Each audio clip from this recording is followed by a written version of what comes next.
So, scenario number 3 is on a school sponsored service trip to India, Joe punches Stuart in the face. It is impossible to send Joe home from the trip. The teachers call me frantically looking for advice on how to follow up with Joe and what would be my recommendation to those teachers.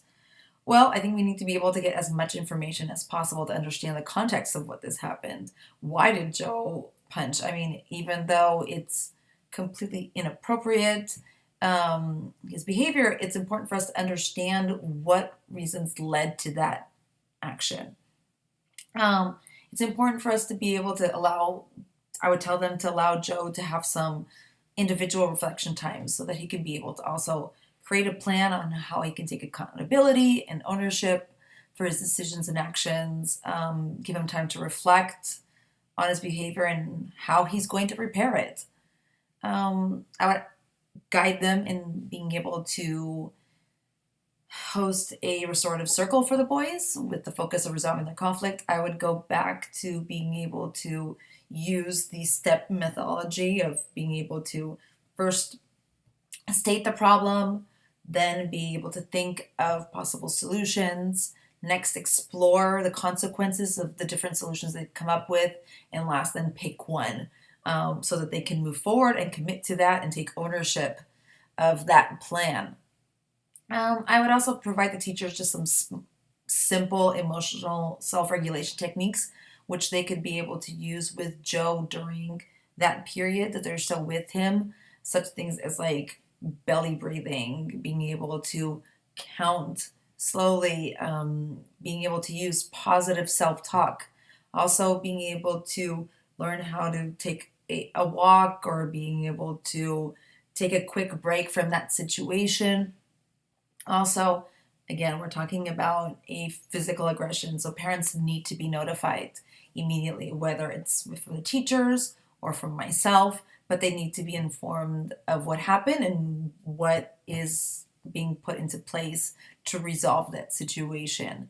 Especially since the boys are so far away from home, it is important for us to be able to give the parents some safe of that their boys are safe, give them some comfort and reassurance that it is being handled and that safety is number one to be taken care of.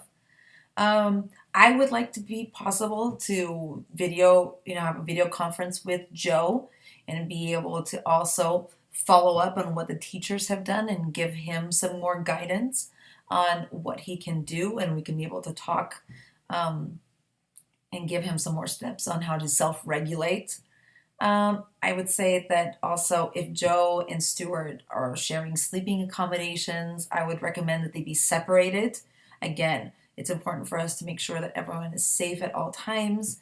And especially, I think that it would be wise that considering the distance and the nature, of a trip, that Joe be supervised during all the activities. That there's some adult supervision for sure, and that